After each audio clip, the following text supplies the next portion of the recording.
David Mangum. Mangum. I say Magnum.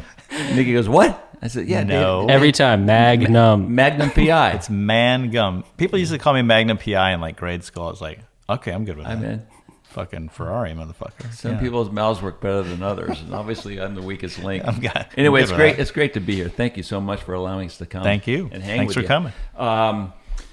We have a pretty good spectrum to cover today, and I'm really looking forward to it. Okay. Instead of going back to some of the trite and typical questions, what is the most interesting, demanding question that you've ever been asked that really challenged you as who you are and what you stand for? I think maybe I'd go back to, people talking about garden spots or like your ownership of a spot. Like that's always created friction with me, Right. And some people know that about me. That might be my answer there. Okay, we'll get to that in a little bit. Yeah. But I don't know. I just kind of wanted to throw that out there because, obviously that's more relevant more recently in your life, becoming now you're the most popular fisherman on the internet. And I gotta hand it to you. I don't know of anybody in the world that catches more big tarpon than you do. And a lot of people may say that they caught a 200-pound fish, but in reality, there's only been one caught. On fly with the IGFA one regulations. Official. That's one right. official. But I've seen the fish that you've caught, and they're no doubt they're over 200. So my question to you... I know I've caught one for sure, double, triple checked. That was... Right. Yeah. So I guess for me, the most important question that if I had one question to ask you would be, what is it like to see a 200-pound fish coming down the flat? What does it look like to see that fish eat your fly? And what does it look like and feel like to have him in your hands? Yeah. The shot, I remember the shot distinctly. A guy named Stanton Ray, and we saw the fish roll, I don't know, a couple hundred yards away before we saw him in the water to take our shot. And two people on the boat, like simultaneously said, "Oh, that looked like a big one." It was a big one. So the fish came into view just perfect. Stanton dropped the fly right in front of the fish. Well, first one strip, it just dropped and the fish just barely ate it and came tight and came out of the water, and we all were like, oh, big one. Did it clear the water? Or it just did. Oh, did. really? So we caught that fish in about 25 minutes. And why we did, because the fish jumped its absolute ass off. Like, unbelievable. I bet that fish jumped 20 times. And the reason is because the fish had it in the top of her mouth. And I think she was just like, I hate this being there. So, have you noticed that where the fly is in a fish's mouth, they act differently? Of course, yeah. The top of the mouth. Top of the like mouth in the roof. Pretty sensitive. In the roof of the mouth. Because I've noticed. There's not many times you could. It doesn't get there much. Yeah. Yeah. The fish ate it straight on. Just bloop, ate the fly. Little purple and black, imagine that. Yeah, right. Fly. And a little off-color water. Yeah, just a bit. And we went and chased the fish, and the fish, once we got on her, she had jumped quite a bit, and I'm like, man, we're already on this fish pretty quick, pulling on it pretty good. I'm like, man, you got to go for broke, as you always do with the big fish. He pulled hard. I got some phone video of it because I'm just like, holy shit, look at that fish. But I didn't say anything about 200 pounds. Right. I'm not going to do that in that moment. It's too early. Just keep pulling, man. Pull hard, pull your ass off. And so when the leader got in range, I grabbed the leader, and the fish would jump on the leader. I bet it jumped a dozen times when I had the leader in my hand. Got a bunch of pictures of it just going crazy next to the boat. Every time I'd stop and back that fish up on the leader, little jump. And it finally just, as you know, okay, I'm done. Belly up. Flip, okay, I'm done. Just done. Yep. What did that feel like? It's pretty when cool. You had that fish and the leader in your hand. Yeah, I've had a few big ones in my hand. In the moment, you're just going for it and like holding on. And that fish, I remember I just hold the jaw. Sometimes you go under the gill there to really get and I didn't do that. I just had her. She shook out of my hands a few times, but she was done. We had her and measured her, and just, it was 81 and a little more and 45. That's what it was. 45 fish. Big, giant fish. I sat tagged that fish. Yeah. What kind of information have you received from that tag? Pretty interesting. I'd say the overall, that tag, the fish went down and was Boca Grande, actually. Went down and went offshore in Boca Grande, and something happened, the tag came off or whatever for that fish. But, the one thing I would tell you about all the sat tag stuff I've done is the consistent thing you've seen or we've seen that I've been shown is that they all do something a little different.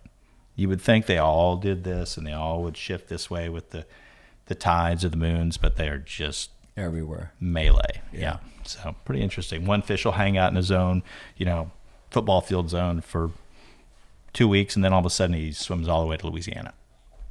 One will move long distances and consistently move down the coast, and another, all sorts of different stuff.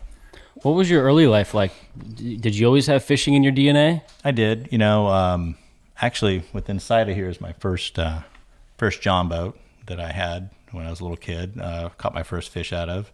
We still have it in the family. It's green, just like my boats are now.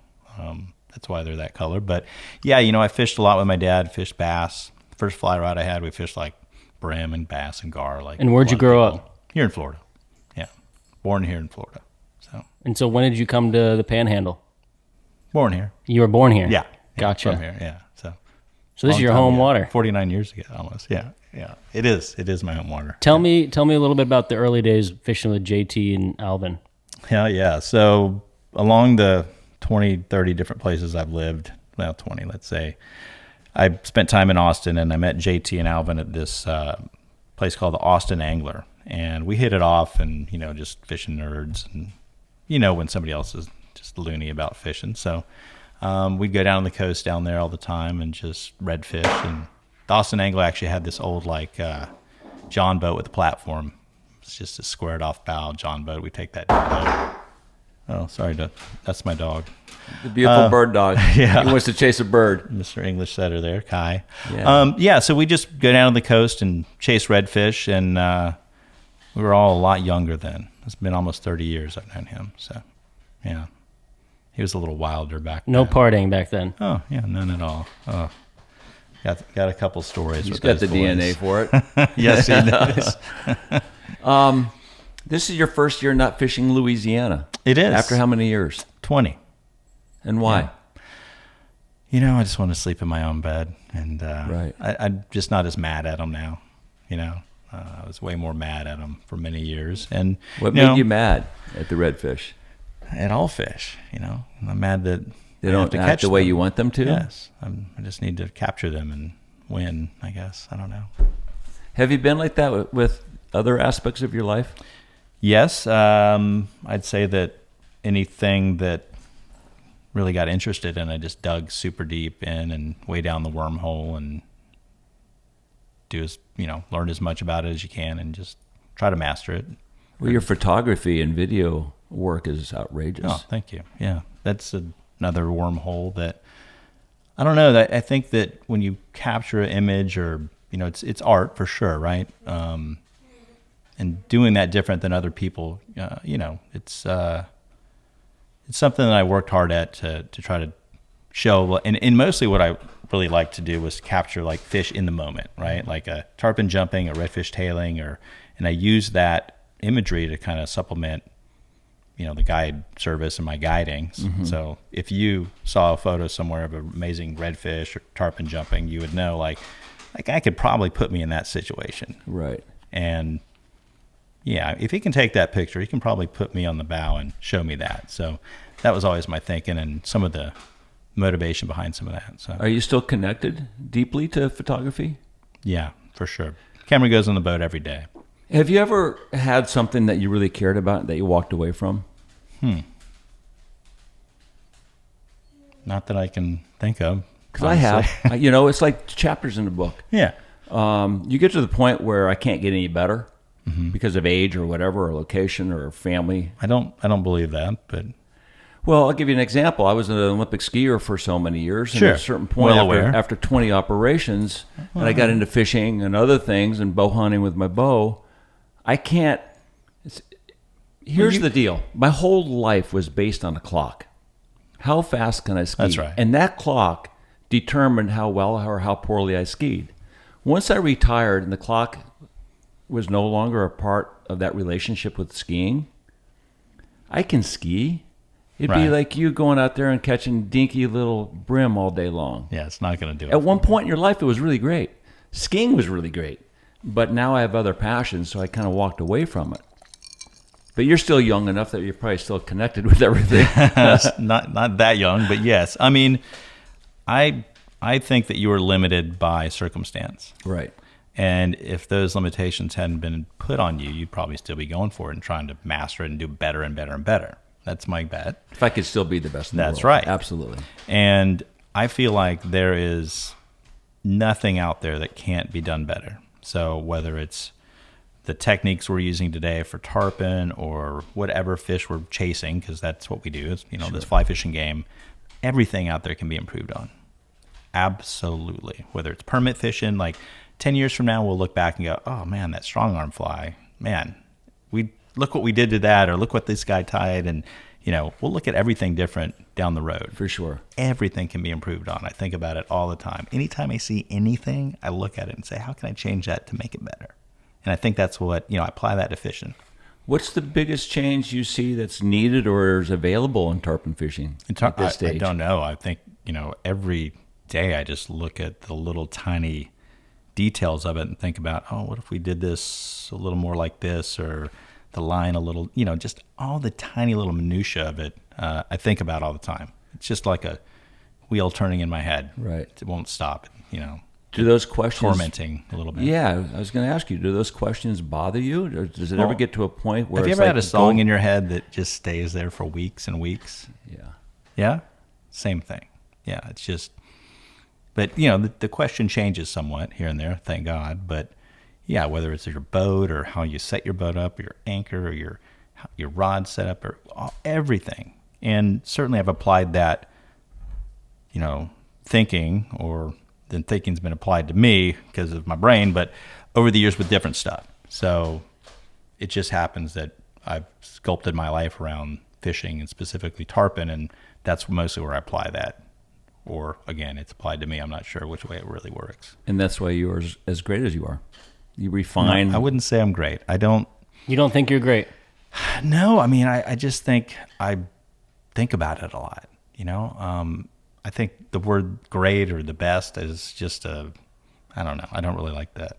But how can you not embrace greatness? Look, I don't looking know. at I guess what that's you've my done. personality. I think I've done some you're things humble. well, Yeah. and I like, I feel good about that, but I can do it better. Always. Right. So You're being very humble. no, it's just, I truly believe that. It's stupid to say this person's the best. That person or this thing or whatever is best for a second, for a split second, maybe. Right. If you had to add everything up in the world for just a second, but somebody else is better in the next minute or the next tournament or the next whatever. There's no absolute best at something ever. to me. Who do you hold in the greatest of regard? That's easy. this Huff, world? Huff. Steve. Yeah. Right. Yeah, I mean, So here's the that whole same- package, though. Yes, here's right? that same question. He's been the barometer of good and bad, right and wrong from Yeah, day one. because you need a barometer. Everybody that, whether it's skiing, I bet you have some barometers or had them in skiing or hunting. There's, whatever it is, there's a barometer. And certainly Steve is one that we all look at for sure. He's very humble too. I asked him at the end of our podcast, "How would you like to be remembered?" He said, "I don't need to be remembered. Exactly. Yeah. The only people that need to remember me are my kids." Here's Well, something that's what's very, most important to him. Yeah, for sure. Yeah. And that's why we so admire him so greatly, is because his integrity is so spot on. And there's sometimes in life we have a little bit of gray. Yeah. And- well, that guy never told a lie ever. Ever, I bet. Never, I bet, in his whole You life. don't He see that in couldn't. him. His skin would crawl over his freaking eyes, and he'd freak out if he told a lie. That's just who he is. Yeah, that's why we hold That's him in why he has such that. high regard. Interesting, if you look on the internet and all your images, So the you- film, yeah. and the book, Imagery. you have a great smile, but I don't see you smiling. Give me another drink. If somebody Hold on. wants to Hold on, take, let me have a sip. if somebody wants to take a picture of you, or if you want to take a picture of yourself, your portrait is always. Sometimes it's smile. I mean, I love your Seaholm portrait with the watch like this, and your beard, and the gray, and the seriousness, and the wrinkles. And I love wrinkles. What do you mean? It's like this mountain has been weathered, and this mountain deserves these wrinkles because we have earned the right to still be standing. Yeah. I like So there's that. certain places where that stern, straight on look is really, that's what that moment calls for. But I don't see you smiling a whole lot until I'm around you. I mean, Gosh, you I got don't great know. blue eyes, you just don't smile. Even a whole with the lot. buff up, like that photo in the Yeti book. You Yeah, have why the was buff that up and- important? I mean, that was your chapter. It was a picture of That you. was a shot that my friend Andy Anderson took of me years ago. And there's some other ones, and I'm sure there's some of me smiling, but that's what he chose. But why did you choose that? You had a say in that. I don't know. I like that it's just the eyes, right? Yeah. I don't know. I don't want anybody to think I'm nice. I don't want to smile. You might get your boat near mine. So, yeah. Well, Is that a good enough answer? We'll get to that. You say that you were an offshore captain in Panama one Puerto time. Rico. Puerto Rico, running big boats. Fajardo, Puerto Rico. I lived down there for a while. How'd you get there? From Alaska, from Colorado, from like bouncing around a lot when I was young. Yeah. But I don't messing see around. how all of a sudden you can be an offshore captain. What was that progression and evolution?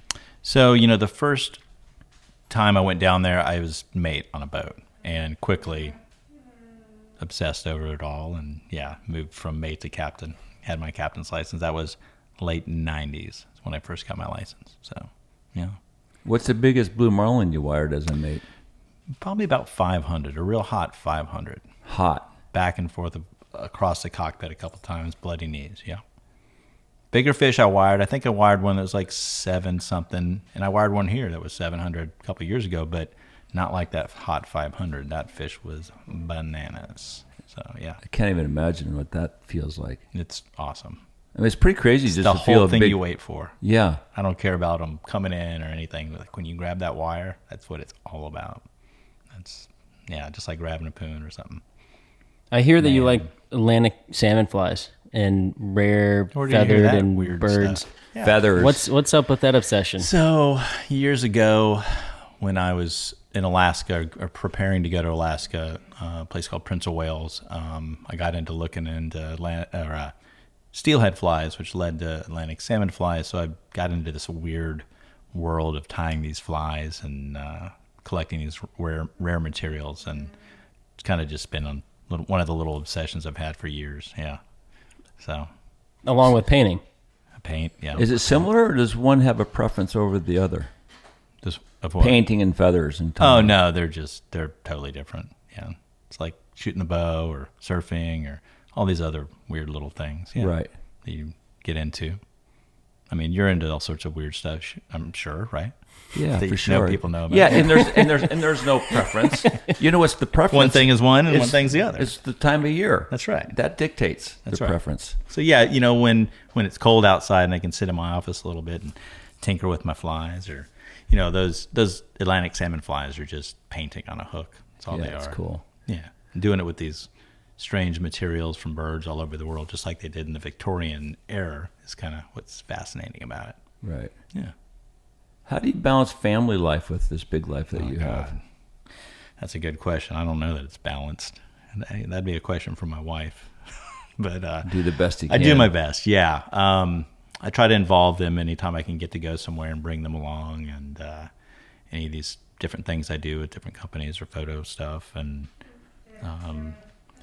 try to be present when I'm here at the house. That's the biggest challenge. The phone rings and there's all sorts of 2 billion other things that pull your attention away with the guide service or fishing or clients, and just try to be present when they're around. So It's got to be tough, especially in the middle of the heat of the summer. in the summer, in the I'm season when every you're single day, rocking. yeah. And they come, and where I guide Tarpon is a little bit different from where I live. I have a place there as well, and they're there a lot. So when I get off the water, even if my clients are staying with me, all the people that tarpon fish with me are friends, and they know my family. And we all just have drinks and dinner and have a fun time. So yeah. Like we did at Raskops. I mean, it's the first time we really kind of had it. Well, you stayed at my home when you came down for those photos with the Yeti book. Yeah. I mean, your presence off the water is so different from your image on the water. Yeah. How about that? What does that mean? I don't know. Let's go there. Let's go there. Yeah. What is my presence on the water? When did you first come up with the words, and I quote you,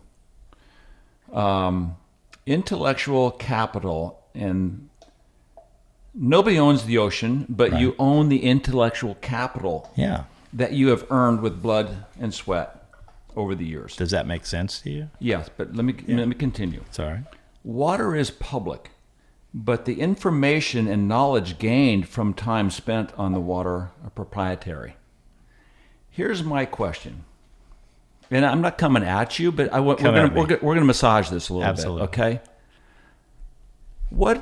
Because you own the knowledge about how to fish that spot, what gives you the deed to go over and trespass on the real estate that somebody has got their pole stuck on? Got it. So how I feel about that whole deal is that, like let's say you're a new guy, okay, and you haven't been to an area, and there's a place like that somebody has been fishing for 20 years or whatnot, right, or longer, and every day a tarpon might swim next to that spot or over that spot. Somebody's there. Maybe it's not me or you or somebody's there. And the only way for that new person to learn it pure is it doesn't exist. There's only way that they would ever know to be on that place over there where the tarpon swims over is because he sees another boat there. So I think that guy should go look for the place where there's no boat and the tarpon swims over. Right. Because somebody's already used their moments and minutes of their life that they will never get back to figure out, hey, the tarpon are swimming right there. So can somebody go, nobody, if said person, they drive around and they see that boat there and they just wait for a boat not to be there, they can go there and they can fish, but, somebody comes to that spot that has spent 20 years there figuring it out, that guy should go. Right. And go look for his own place.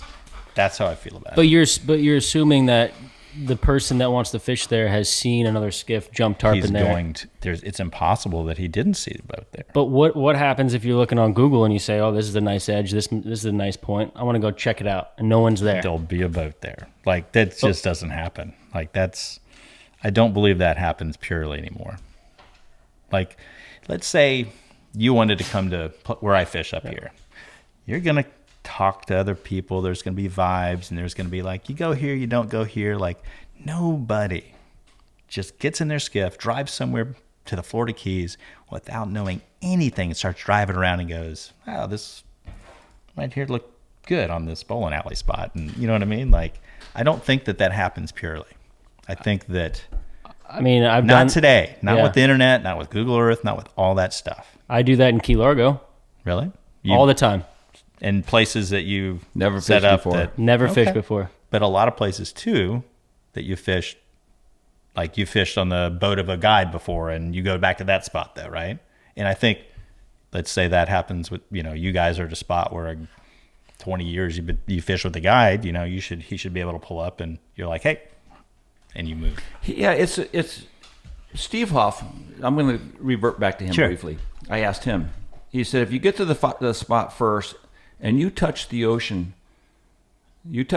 floor with your push pole, it's yours. Mm-hmm. And it's yours until when you leave that spot, then it's free again. And here's the question I have for me, okay? I've been doing this for 40 years. I learned by fishing with Harry Spear. Right. You learned on the bow of other boats, right? Now, after 40 years, and there's a guide in the Keys that doesn't believe that I should be able to fish with my son. Mm-hmm. After 40 years, and I've spent tens and tens and tens of hundreds of thousands of dollars down there. I don't want to put it like that, but when do I earn my right to be out there? When do I earn my right to go wherever I want, even though the first time I was at that spot was with a guide? Well, that's kind of a gray area that you're going to guides will disagree with you about, right? And sounds like there's at least one that does. I think that you go wherever you want, but if that guide that first took you to that spot with you on the bow, and I'd give it to him. I would give it exactly. to him. I would give it to him. And that's the right thing. That's how I but feel. I don't see, because I'm busting my ass and learning, making my living. No, I get that, but I'm just playing the devil's advocate here. I'm trying to be a journalist. No, I know exactly this. I've had this conversation countless times. No, and there's many different ways people feel about it. Exactly. Yeah. And when do I get seniority? I just know that I would never go tell a young guide, hey, I won 5 gold cups here. You can't fish here. Right. Well, it depends on who that guide is that pulls up. Right. If it's some young guy, then yeah, you have seniority. Every situation is different. There's no here's how it works. This is it for this spot or this, it's super different because of precedence and seniority and hierarchy. Every time you have to kind of go, okay, what's the situation? Is there anybody that can do that to you? Depends on the spot, I guess. Is there any spot out there where somebody could come over? There's a spot that, I feel like this is my home spot. This is where I start my day. And if I leave it, I don't care who fishes there. If I pull back up, I'd really appreciate it if you let me come in here and work. Right. And what if they that's don't? Usually how it works. What if they don't leave? Well, I can go a little bit in front of them and fish just fine. So, yeah. Do the John Donnell? Do the John Donnell? I don't know. Do you know John?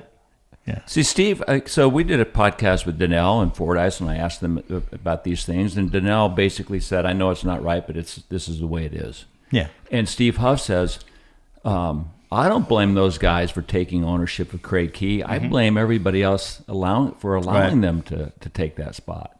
And I think it just depends on how... I think there's some people butting heads over here in this part of the ocean that don't like this ownership thing that's taken off. Well, that's just...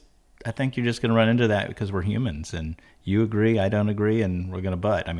Holy shit. Look at everything in the planet today. That's how it works with all of us, right? And that's okay. Controversy is okay. How many spots over here that you feel like you own? Just one that I would say Just I really one. feel. So you only do this on one spot? Swim spot. Yeah, one swim spot. And I don't own it, but I feel like I have a right to be there more than other people. Some private angler guy comes to the fishery and runs around until he sees boats and presses a GPS button. Right. And that guy beats me there. He goes out there in the dark. I totally agree with you. Fuck that guy. I totally agree with you. That's what I have to say to that guy. Right. And you feel like you have seniority over that spot because you feel like you found that.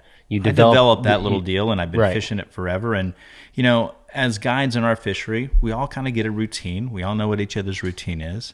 I'm never going to run and beat my fellow guide to the deal over there because, man, I know the tide's right for that. I'm going to have a few hours of fish there before I go to this other deal. Nope, I'm not doing that. Yeah, we don't do that to our friends where they like to not. fish. No. So it's not so much like ownership of a spot or whatnot. It's people respecting each other's routine. I'd say that. Right. I understand. There's some amazing spots that I don't go there. This guy's going, I know he's going to go over there. Fuck, I'd like to, but I don't. And I kind of get that from my other fellow guides. So let me just clear this up. You're not a guide over here that's running all over the place telling everybody to leave. Fuck no. No. I would, probably wouldn't be alive, but no. Of course not. Here's another question. If that's what the world thinks, well, maybe that's all right if they think that. I don't care. So here's a question I have. Yes. And I raise it because I sit on the board of trustees with the IGFA. Okay. So Orvis had an ad out recently when you caught that really big fish. Yeah. A fish that was 13 pounds larger than the world record tarpon. Do you see a problem with that? Yeah, I think Orvis or whomever that... The marketing people. Yeah, they just didn't know to say. Because, it's not fair to say it was caught or bigger than the world record because it wasn't on IGFA legal. It wasn't weighed. That's right. It wasn't on IGFA legal. It's like saying I won a 100-yard dash, but I started at the 50-yard line. So it was definitely a little marketing person glitch or whatever. Yeah, I agree. it kind of ruffled my feathers because I know how hard Holland and everybody, they work so hard for these records. I agree. Inside of a confine of rules and regulations, and all of a sudden they took the liberty to say, this is fish. I can understand this is a monster fish, possibly well over 200 caught on a fly. Yep. I'm fine with that. I'm fine with anybody fishing with 30-pound test. I really am. And that is impressive. That fish was just It's just ridiculous. ridiculous. But yeah. here's No, but I get it. I totally agree with that. You know, think it was somebody that didn't know about that or understand all those parameters or thinking about somebody else. You know, I was just wondering because you were in the photograph. I was just wondering if you had a chance to say, "Hey, this is a great fish," but the No. the copy is wrong. I wish everybody would vet their copy with me before they printed it, but there'd be all sorts of. There'd be less controversy, but no, it didn't get to vet that. Yeah. And talking about IGFA legal and world records, what was it like fishing with Tom Evans? Oh, Tom Evans. You know, Well, let's let the audience know who Tom Evans is. I mean, Tom Evans is a guy who's given his entire life to catching world record tarpon and billfish. Yeah, And he's got massive records. he does. He's got a 194 on 12, 191 on 16. His blue marlin is 273 on 16. Massive fish. Crazy. And he comes from the old school, from Homosassa in the early 70s. He was in Sports Illustrated. These guys like he and Billy Pate chasing world records. And now, you know, he wants to catch a world record on an 8-pound test. So he comes to you. You're the new young gun that has big fish here. Well, And, yeah. and you guys had some time spent. Steve, Huff convinced me to take him fishing. He's like, man, you guys, blah, blah, blah, you should really do this. You have big fish, So, and I was interested because I wanted to learn from him. I wanted to see if Tom Evans had something I could learn from. And mostly from what I heard about him was I might learn about how he pulls on fish, right? So I agreed to take him. We made some days. I had some clients that were there. I said, hey, I need to have these days this year for this project, and took him fishing. After day one, Dean Butler, who came with him, I took him out in the yard. I said, I'm not doing this another day. What happened that day to make you get to that? Tom wanted to see Homosassa in the old days. Right. He had his brain completely set like, that's what I'm going to go see on the water here. And it's not even close to that. It's not doesn't exist. It won't exist ever again. Big giant whirlpools, a giant tarpon, just as far as the eye can see. No. We had great fishing, but it was more technical than throwing it into a whirlpool. Okay. So I watched Tom pull on some fish, and he's a master at that, I'd say. The movement of the fly to make the fish eat it, not as much a master at. Sorry, Tom, but yeah, Tom came and fished in a place where there were giant daisy chains of huge fish. Throw it in there, get it in there, and just move it around, and you get bites. And is it a big enough one? Nope. Okay, on to the next one. Throw it in there again, right? More technical, as you know, on the ocean, you're not just throwing it in there and getting a fish. You have to feed the fish. Yeah. So during that first day, my guidance, I was trying to apply and provide. He was kind of just like, let me do it. You point the fish out, and I got the rest. Didn't have the rest, so we butted heads. That's how it was. It's all right. And it was just one day of fishing, or did you take them the next Oh, no, couple we days? fished on. Dean talked me off the ledge. I had a couple cocktails, and Dean talked to Tom, and we saw a little more eye to eye the next day, and even a little more the next day. We kind of massaged it, and Dean would step up, take one shot, and jump the fish, and because Dean was listening to what I told him to do. Right. It's totally different from where Tom had fished. Right. So that's what happened. There's a perfect storm.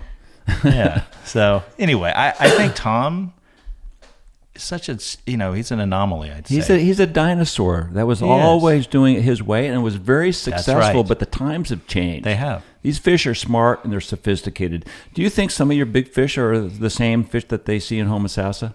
I think possibly, yeah. I think they're that time of the year they kind of swim in both directions, and I think maybe some of those big ones are headed that way. So, right. Yeah. I totally agree. Let's talk a little bit about fishing. There's a lot of people out there. I travel a little bit, and I see these fishing lodges in Belize and elsewhere where they have straight 60 or 80 pound monofilament coming off the end of the leader to the hook.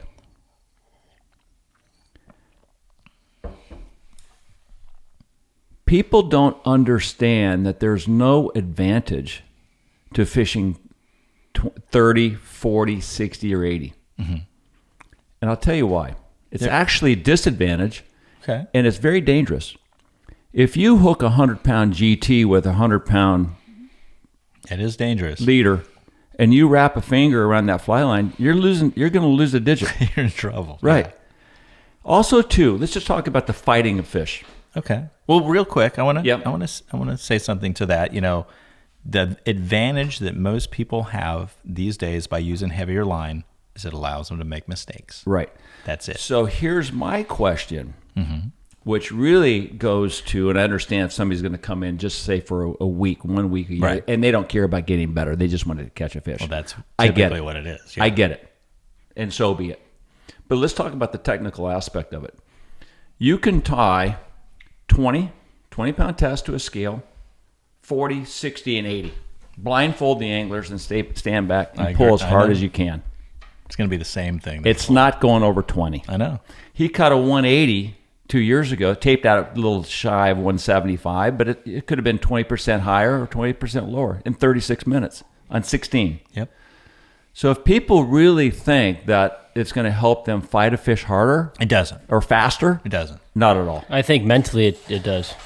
Mentally, it might. Yeah, mentally but what it it does. But they're does, not going to pull harder. No, they might no, think no, they no. can, Yeah. but they're not. it allows them to make mistakes on hookup, let's say. Right. So if you have lighter line, even 20, and you hold too tight or whatever when that fish is, They'll break. yeah. And that's the whole thing. I think that a lot of guides, as guides, our job is to, man, we want them to at least get one, catch you a know fish. what I mean, or whatever. Right. That those, the folks, they're like, oh yeah, cool, 40 pound, no problem, because they get to screw up a little bit and not worry about it the 5 days a year they get to go for a fish. I completely right? agree And that's with what that. it is. And we want success as guides. And some people, I've been fishing some people for a long time, and they're starting to fish. Let's only fish IGFA because I've caught a ton of these fish now, Mm-hmm. and let's challenge myself more. And I think Be that's, rewarded. That's awesome. Yeah. Yeah, you go in and you caught that fish on lighter line, and sweet, You're within the game. Yes. The rules of the game. you are keeping score. Right. What are you thinking, since you have such a large fish here, that you might try to catch that 200-pound fish and break the current record of 202? Would you? I am thinking. Why would you not? Yep. So Are you worried about the image of killing a fish for a record? I don't know how yes and no, yes and no. I've kind of changed my thinking on that in the last couple of years. But I am fishing IGFA when our big fish are around. All You're year, fishing yeah. 20. I am. You have a gaff? I do. Steve. Good for you. Steve made me a gaff. How much influence has Steve been for you? Quite an influence. Yeah, we've, some years ago now he's come up and he fished up here with me, and we've become pretty good friends. I've gone down there and swapped the pole and fished around, and yeah, definitely an influence. And How has he changed your life the most, or your life as a guide? I think for a long time before I started guiding, I knew who he was. I'm not really sure how I was aware of him, but I just knew of his, integrity and work ethic. I think work ethic for sure. I think about it a lot. Like, would Steve still be out here? Hell yeah, he would. You can't get him to go in, like you're going to want to go in before he goes in. And I think about that a lot. He's in my brain every day on the water. So, yeah. So he influenced you to gravitate to 20-pound and possibly a sharper stick to help catch him? Yes. He did.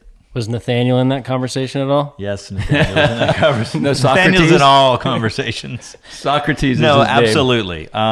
Definitely lots of urging, and I've warmed up a lot to the idea of killing one. Yeah. Have you had one on the string yet?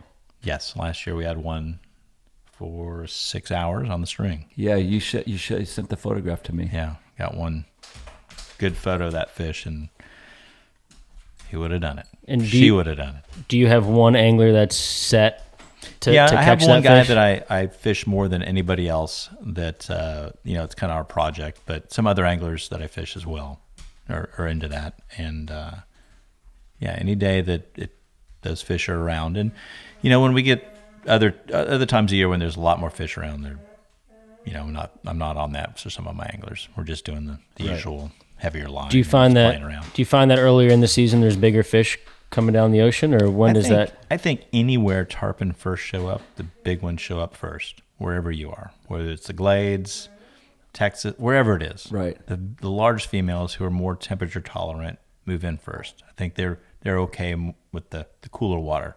So yes, The Lower Keys has bigger fish early in the year for always. Sure. Anywhere the they backcountry exist. fish. That's right. The big girls come in, whether it's Tarpon Bay or wherever. I think that those big ones move in first. Yep. I heard that you used to fish with wigs on your head. What do you mean you hurt? What do you mean? Someone told me this. You used to fish with wigs on your We've head. done all sorts of silly shit. So No, he just had long hair. All of this, everything we're talking about, all of this, when you really add it up in the end, it's entertainment. Sure.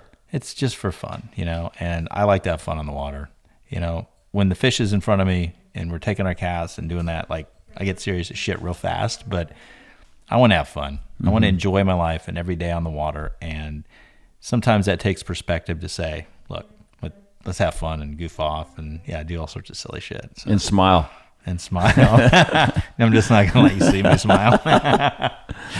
Oh yeah. So yeah. So- What was that wig thing? That was like, we raced, I want to say it's Greg Deeney, to some spot. We were there super early in the dark, and we were laying in the boat waiting for him to get there. And we had these big afro wigs on, and we first pulled up. He was like going, there's a boat there, but nobody's in it. So then we jumped up. We had these big afro wigs on. And anyway, Perfect. I love messing with that guy.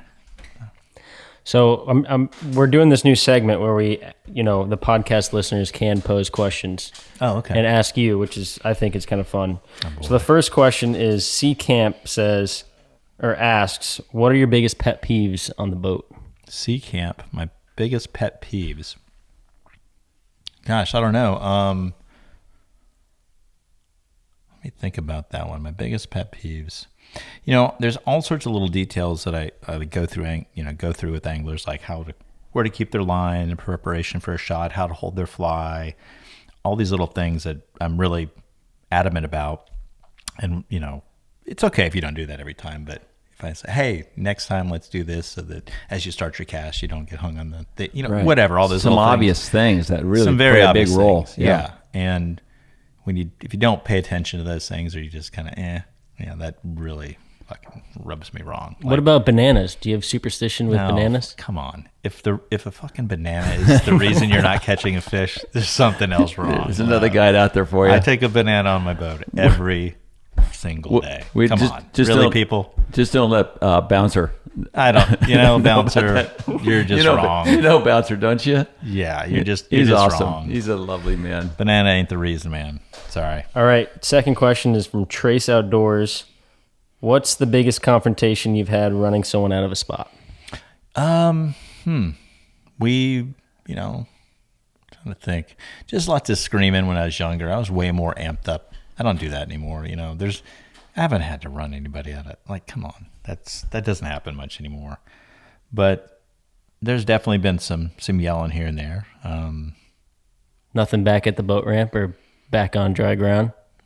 No, not that comes to mind. No. All right. Our buddy Austin Stapleton asks. Oh, Jesus. You know him? Yes, of course. Uh-oh. No, it's a serious question. What's the most memorable fish that got away? That got away? I mean, right now I'd say that one last year, that 6 hours in. 6 hours is the longest I've ever pulled on a fish. And the fish jumped a dozen times, spaced out over the 6 hours. And, about hour 6, the fish broke off. And it was super emotional. 6 hours of intense concentration, moving the boat, 6 hours from my angler, and the fish, just it's gone. It's emotional, we sat there for a while, and there weren't tears, but sadness and disappointment, and just You lost the game. we lost. All right. The last question's from Nick Fly Fishing. What's your purpose in the whole scheme of things? What's my purpose? Gosh, my purpose is just provide a great runway for my kid to have a good life. I think that's that. If you ask me what my purpose is, but my purpose in fly fishing, there's no purpose. Just providing good, cool moments for different people in their life. I'd say that's all of us as guides. I think that's really all we're doing. Having good, creating good experiences for anglers to enjoy moments of their life. That's it. It's that simple. Well, Greg has come down to the Keys and has done very well in the tournaments down there. I just got to know him last year when I did a show with Raskob and you. You were down. You filmed the day before. I really enjoyed his company, and he has really made his mark down there in the tournaments now. He's solid. He's very winning stuff. Yeah. Yes. Do you have any aspirations of doing that yourself? Never. So I don't. I get asked all the time, and I've had lots of people say, hey, let me pay all this and let's go fish these tournaments, but that's not my backyard. Right. I think it'd be disrespectful for me to go there in a place where all these other guides, a lot of them that I know, and try to compete against them. And go to their spots. Yeah, it's just not. It's not my. Ultimately, you got to fish. That's right. Waters where these fish are knowledge. caught. Yeah, and I'd feel the same way if we had some tournament where I fish and those guys come up here. I just think it would seem pompous from me to do that, to go down there to all those guys, and I know so many of them. Like, why am I coming down here to try to beat you at your game in your water? Because you want to win the Gold Cup, the biggest. Well, no, I don't. I'm just saying. I don't think it would be pompous. Yeah, I do. I feel like I'd be disrespectful for those guys. Well, because that's not my water. No, I get that. Yeah, but it's an invitational. It's the biggest tarpon tournament in the world. Mm-hmm. Greg's down there. He's not pompous. Well, I don't know. That's Greg. That's not me. Yeah, I understand. I'd rather make my mark here in a different way. Right. I want to learn and master my fishery more than anybody else could ever, more than anybody else has ever. And that's my focus and what's important to me. Would I like to know how I add up against those guys? I've certainly thought of it, but it's not that important to me. Right. So you're making your mark with big fish here. I'm just making my mark to myself, learning my fishery as much as I can. Like, more than anybody, that's my goal. What's your biggest challenge at this point after being here for so many years? Learning things that I don't know already, right? So whether it's spots or techniques or things that the fish do that nobody knows, that kind of stuff. Right. Like things that I don't know about. I want to find new things, right? Like just that's what keeps my head in it, right? Just expanding what you already know. Yeah. Right. Tell me about the dragon tail. How'd you come up with that? Yeah, so my kid, my daughter Marin, she's 13 now. That child's obsessed with crafting. Like, she's just like making, painting, drawing, doing something 24/7 when she's here at the house, and lots of trips to Michael's craft store. And sounds like the dog's needs to go out. But I saw this little toy at the toy area in the craft store, and it's called a squirmel. It's like from the 80s or something, right? And just chenille looking deal. And I saw it in the package. I said, that looks interesting. I've bought all sorts of weird shit over the years to see if I could lash it to a hook, and think of, does this work or not work? But that thing, I lashed it on a hook, threw it in the water, moved it around, and holy shit, it moved amazing. The first one I did was pretty big, or the first ones that I bought were pretty big. So I got with the guy through Orvis, and let's try to develop or figure out how to make this thing a little better, not as big to cast and all that. And so you throw that thing in the water and pull it through the water, and it moves like it comes alive. Crazy. It's a snake. It comes alive. It is. So yeah, that's the old dragon tail. Actually, Huff named it. So he did. Yeah, when he was up here fishing, a lot of times our shots are real short. So if you have a short shot, you just bang quick and you slide with the rod, right? And let's say your rod's way over here when the fish eats, you swing back. So I teach all my clients, swing back, let the fish tighten it, right? So we're doing that with Huff, and he was sliding it with the rod, and he was dragging it through the water. So it was the dragon tail. Yeah. Dragon so that's how the name GGIN. Yes, dragon tail. So anyway, he came up with the name. Do you have a patent for it? Do you get No. No, I don't have a patent. So anybody out there wants to delve into making a fly and make $1 zillion bucks, good luck. Yeah, there's not. So you don't there's make no any money. royalties? I do. Yeah, You I do. mean, I want to say, I don't know what it's been over the years. Not that much. Way less than you'd think. But the real reason that I got into like trying to market or develop it is because you would buy these things at the store, and they were these bright ass colors, and I needed them to be black. So I'd put rubber gloves on and this big Sharpie and just fucking Sharpie 20 or 30 all night. So I was like, man, I just need somebody to make these things black. That was the whole reason that I got with that guy to make them, because I didn't want to have to color them myself. Why do you think tarpon and off-color water like black so much? It's Black just and the purple, light the darkness. Purple is just neon black is all it really is, right? Yeah, it's just a brighter black, if you will, because if you look at it in the water, it's real dark. Yeah. But why do I think that they're either going to see white or black in dirty water? Right. It Do you kinda use white depends on- flies? Maybe. Of course you Sometimes. But it just depends. But I think black, if you're in kind of murky water, turbidity, sediment in the water, the first thing you're going to see at distance is a dark fly, right? You put a chartreuse fly or other flies out there, you have to get a little closer to that thing before you see it. But black, I believe, is the first thing they're going to see at any distance. Does that make sense? Yeah. Yeah. But I also think big flies because it moves water. Fish can feel. Sometimes, yeah. Well, if that's, real dirty water, sure. Right. Yeah, but not, I mean, if you have water that looks somewhat clear, you can still see a fish in it. Right. And the fish can kind of see the fly, but not till late. That's like perfect. Right. Fish doesn't have a lot of time to think about it. Right. Your cat in a yarn string thing is different than reaction bite, right? For sure. Yeah. Yeah. I want the reaction bite. Yeah. That way I control what's happening more so. Or do you foresee getting burned out in the next couple of years? I mean, you fish No, freaking every day, and I love it. Nope. I don't see it. I will die fishing. I'm never going to burn out unless I break something or, I don't know. Cancer is my biggest fear in life. Please, God, don't take me through cancer. Yeah. Yeah. What would you like to say or give to the audience as we wrap this Oh, God, up? I don't know. I've just been talking to you guys. We'll just give you an open. We'll give you an open mic here for a second. Gosh, I don't know. I would urge everybody out there that has a boat or wants to find amazing fishing to go look beyond. Go look beyond where the other guys are looking.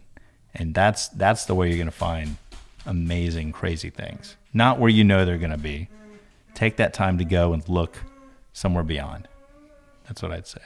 So I've found some amazing things, and all sorts of guides have found amazing things. There's some guides that go out and they go to the place because they know I got my day and my clients are happy, caught the fish. But if you really want to find, amazing fishing or things that are just super, that'll really turn you on, go beyond, keep going, drive further. Cool. Yeah. Well, thank you so much.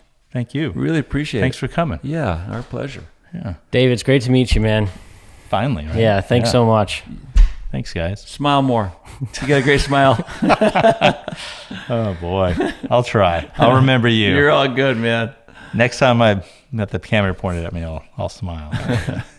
Andy. Thanks, Cool. Dave. Thanks, guys. When I saw it's West Side Story, when I saw it's just a